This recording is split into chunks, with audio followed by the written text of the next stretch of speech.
Knowing ourselves is the foundation for personal growth and success.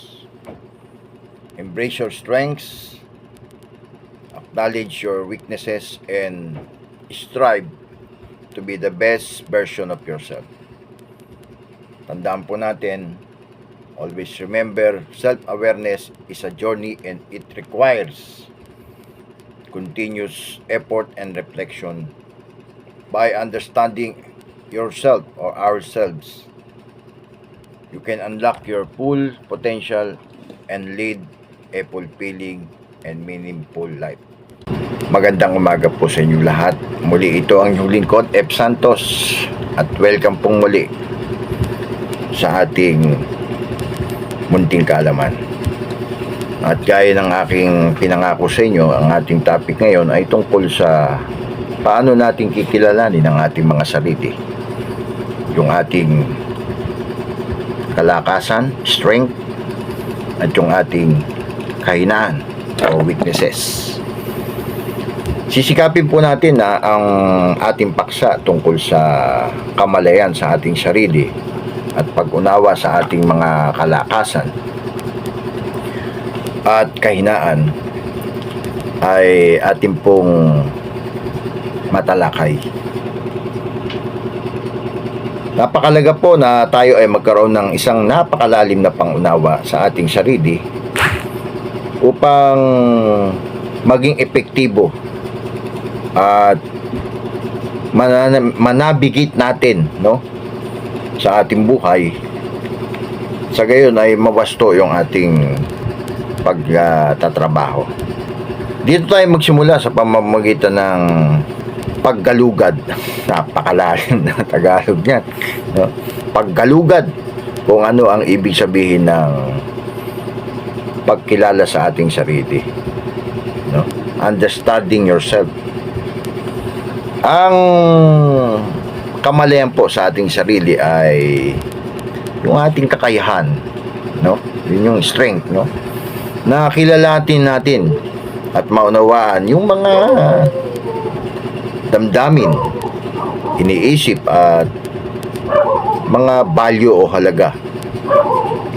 Kabilang dito ang pagiging tapat sa ating sarili, sa ating kapwa, sa ating trabaho, tungkol sa kung sino ka, kung ano ka, ano ang gusto mo, at kung paano ka nakikipag-ugnayan sa iba. Ang pagkilala po sa ating sarili ay nagbibigay ng daan upang tayo ay gumawa ng isang matalinong mga desisyon, magtakda ng mga makatotohanang mga layunin at bumuo ng matibay na relasyon. Now, paano naman natin kikilalanin yung ating mga kahinaan, no? Recognizing our weaknesses. Ang ating mga kahinaan ay mga lugar kung saan maaari tayong magpumilit, pumiglas, no? O kumawala o nangangailangan ng pagpapabuti sa ating sarili. At ang mga ito ay hindi mga madaling bagay o may limitasyon, ngunit ang mga pagkakataon para sa pagbabago at pag-unlad ay kinakailangan. Maging tapat tayo sa ating sarili, kung saan maaari tayong mapabuti pa natin yung ating ginagawa. Humingi tayo ng mga feedback doon sa mga taong inaakala natin na makatutulong sa atin na magpayo, magturo ng tama, no? Mga mentor natin, sa mga kinikilala natin na nakatata sa atin. At gumawa tayo ng mga steps, no? O hakbang upang matugunan ang ating mga kahinaan. Yakapin din natin ang ating mga hamon sa buhay. Dahil ang pag-urong bilang mga security professionals, security guards, ay hindi po nakakabuti. Dapat harapin natin ang ating mga challenge sa buhay upang tayo po ay matuto at mapaunlad natin ang ating sarili. Sapagkat tandaan natin, wala naman taong perpekto. Lahat tayo ay nagkakamali, nagkakaroon ng bulilyaso, sabi nga. Pero kahit tayo nagkakamali, meron tayong mga bulilyaso, ang mahalaga ron ay natuto tayo sa ating karanasan. Hindi na natin yung uulitin, hindi na natin yung gagawin at babalikan. Sa madaling salita, natuto tayo sa ating mga karanasan sa buhay. Matapos yung ating mga pagkakamali, mga bulilyaso, dapat ay gumagawa tayo ng mga estratehiya para sa pagpapaunlad sa ating sarili. No? Yun yung tinatawag na ano nga ba eksaktong katawagan doon. Dahil lang iniisip ko yung sinabi ng aking mentor yung pagpapaunlad sa sarili, yung strategies for self-improvement. Yun, tama yun yung eksaktong sinabi ng aking mentor sa isang lecture na natinan ko. Napakalaga po yan na tayo ay bumuo ng mga mindset ng paglago sa ating sarili, sapagkat ito po ay sumasaklaw sa mga hamon na nakikita natin, yung mga kabiguan, no? Frustrations, bilang mga tayo ay nasa security profession, NALS at security guards, ay nagkakaroon po tayo ng pagkakataon na mag-aral, no? Doon sa mga nangyari sa buhay natin. At sa gano'n, nagtatakda po tayo ng mga isang layunin na makatotohanan, no? Na naayon sa halaga ng lakas at ng ating kainaan, para tayo gumawa ng mga plano upang makamit natin yung ating mga minimiti sa buhay.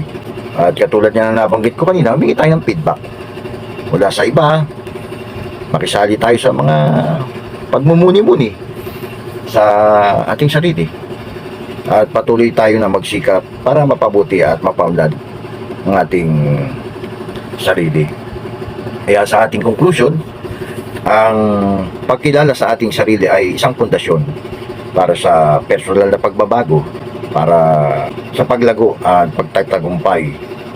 Yakapin natin ang ating mga lakas at kilalanin natin ang ating mga kainaan. At sikapin nating mapahusay pa yung ating version ng ating sarili.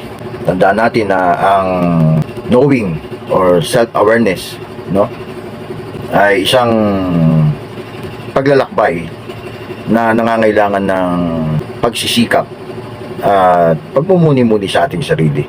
Sa pamamagitan ng ating pag-unawa sa ating sarili, ay maaari po nating mai-unlock, no, makalagan ang ating buong potensyal.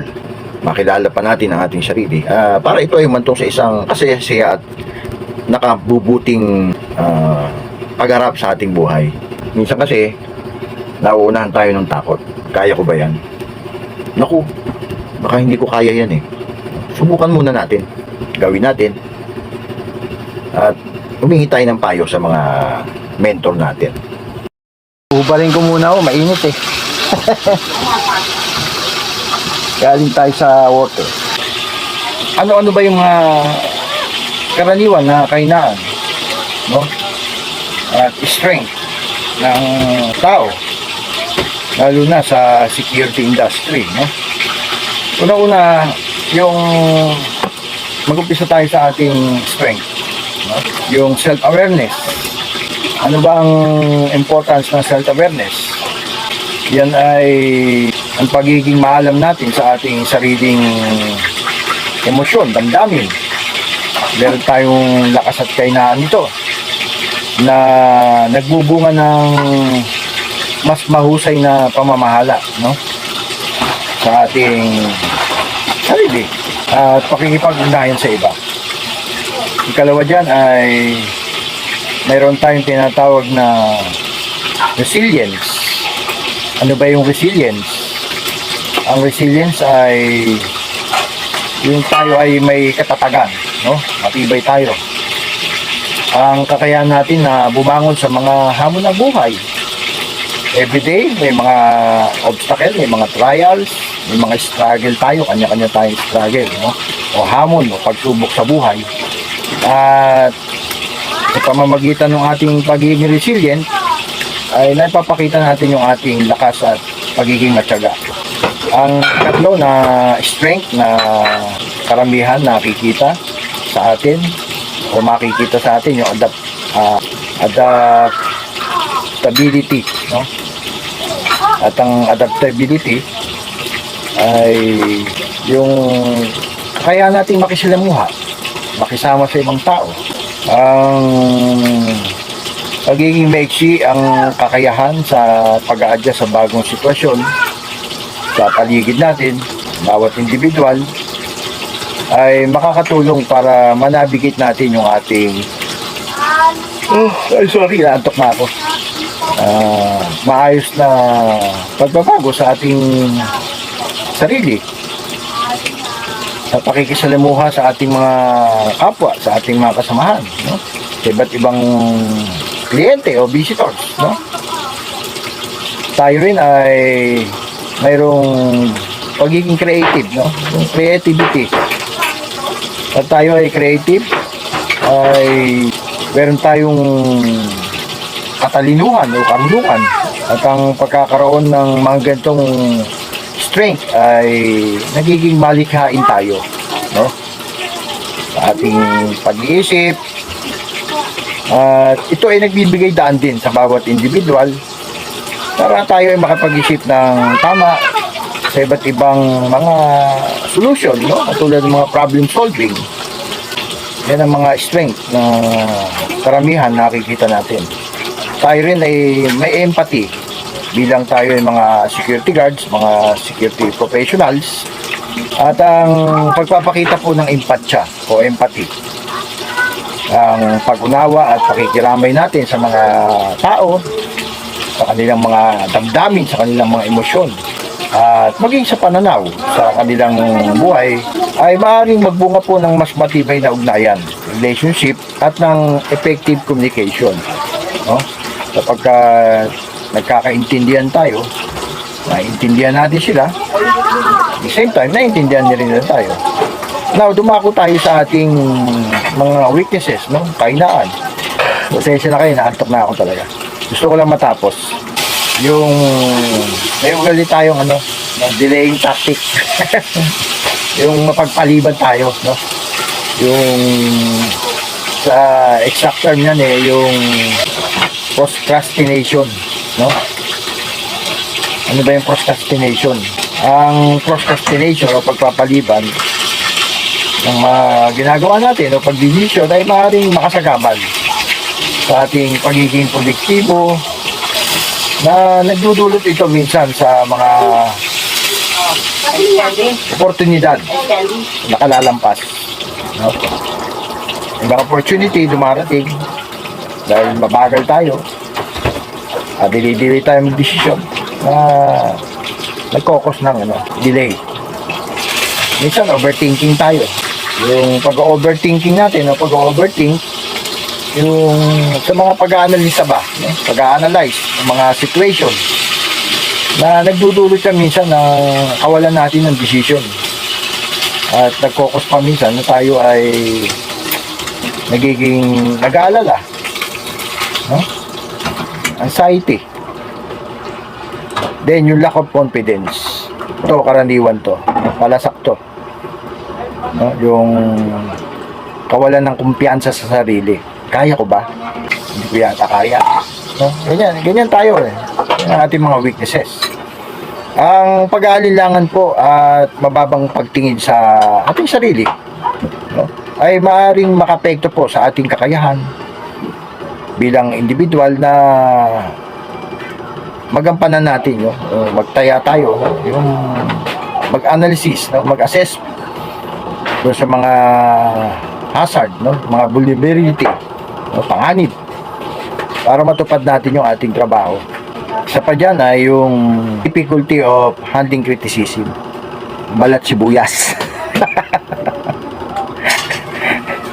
Pag tayo mahina sa ganyan, pag tayo nakakarinig ng mga pag-atake, ng mga comment, kasi nahirapan tayong tumanggap ng mga kritisismo, no? Mga puna. Ang pagkakaroon po ng ganitong weaknesses, no? Kainaan, kung tayo ay tumanggap ng mga feedback, ay nagiging konstruktibo at maaaring makasagabal po sa ating personal na profesyon sa ating pag-unlad. Ang pagkilala po natin at pag-unawa sa sarili nating lakas at kainaan ay mahalaga sa pagpapaunlad ng ating sarili at paglago sa pamamagitan po ng paggamit ng mga lakas at ng ating pagtatrabaho sa mga kainaan natin, no? Kalakasan, maaaring magtuloy-tuloy po ang pagpapabuti natin para sa ating sarili para maabot po natin ang ating mga layunin at ito'y maging epektibo. Uli po, maraming salamat po sa inyo, sa inyong patuloy na pakikinig, pag-share, pagla-like, pagko-comment sa aking munting kalaman na binabahagi sa inyo. Hanggang sa muli po, magandang araw po sa ating lahat. Ingat po tayong palagi.